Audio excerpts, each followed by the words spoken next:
driving to radiation. It's my number 6, and I'm running late, and I have been slathering myself in aloe vera and lotions and calendula ointments, and they recommend putting something like that on the radiated area 3 times a day, and I'm probably doing for sure 4 times a day, maybe even 5.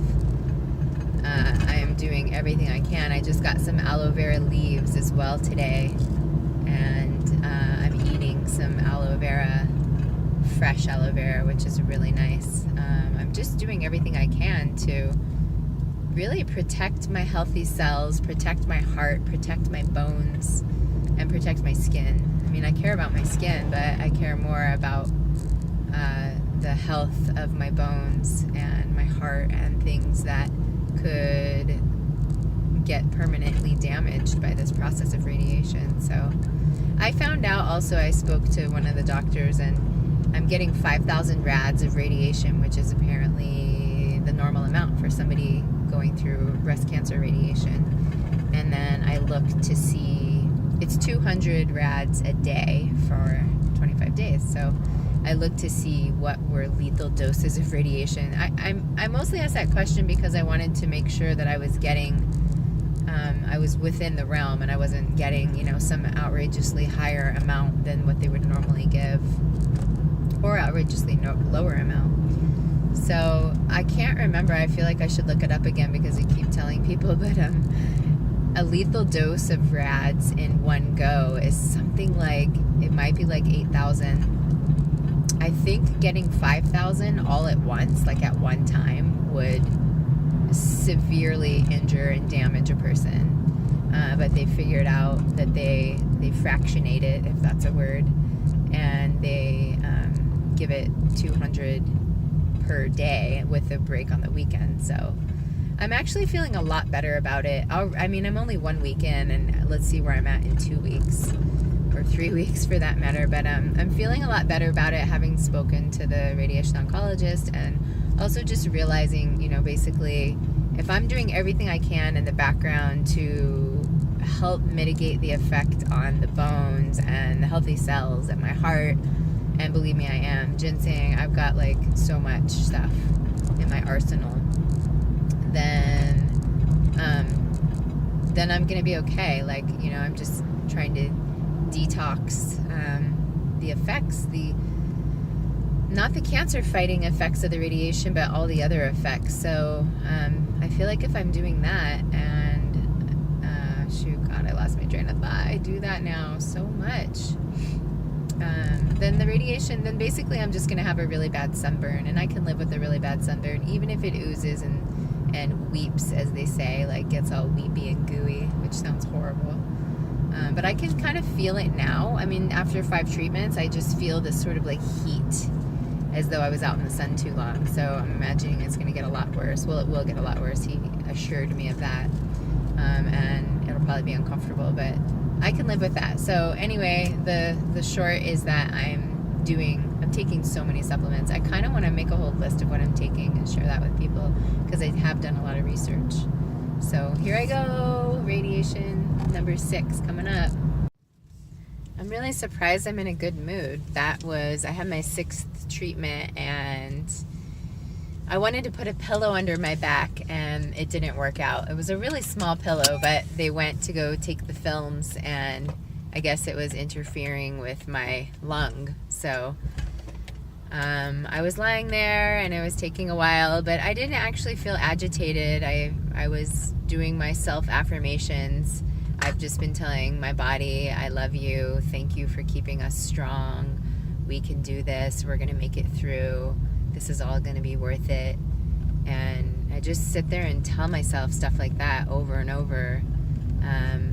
At the suggestion of my EMDR therapist, Brooke, she recommended that I, be like, do that, and so I'm doing it.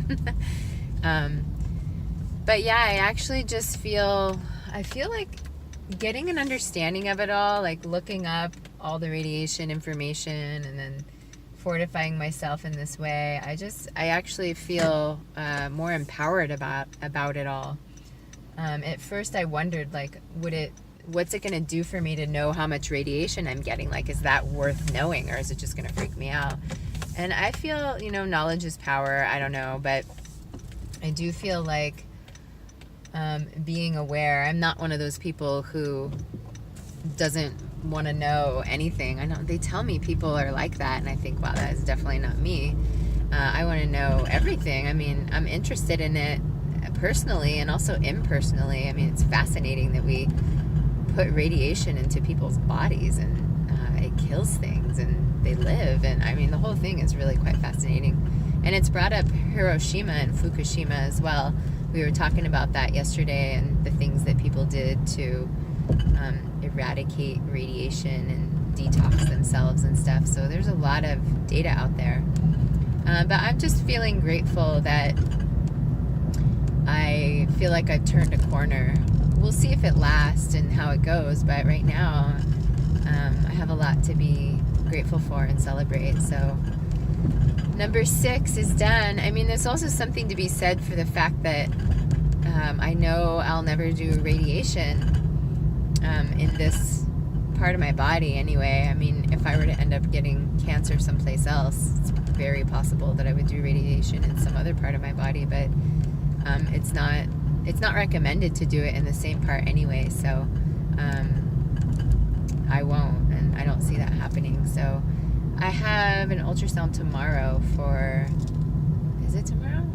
Yeah, I think it is. Wednesday? No, maybe it's Wednesday. I don't know. Tomorrow or the next day, for the cyst that's in my lower back. So we'll see. It'll still take another day or so after that to find out. But I started getting pain on the other side of my back, so I'm hoping that it just has to do with how sedentary I am right now, because a lot of times in the past when I've been sedentary, I just get aches and pains. So I'm really praying that that's what's going on. So, woo! Well, the fun just doesn't end. So I called Dr. Kraus, who's my radiation oncologist, and told him I was having a little bit of a heart murmur. I don't know what to call it, but some sort of irregularity in my heart. And he said, well, it's definitely not the radiation. There's no way after 6 treatments that you could be having anything happening to your heart. And I said, okay, well, is that true even with somebody who's had Herceptin for a year? Because that can have an impact on the heart.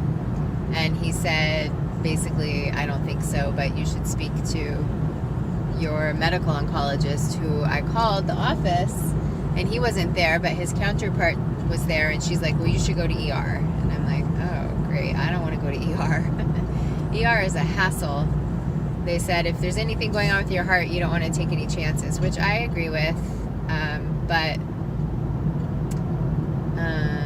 I just realized I had to have it on portrait and not landscape, and that's annoying. So anyway, then Dr. Kraus, the radiation oncologist, called me back, and he said, well, he's already been giving you EKGs and echoes, the medical oncologist, so he probably will just order that for you again and then refer you to a cardiologist. So I said, okay, that sounds good. I'm not going to the ER unless I have another one of these little heart irregularity things happen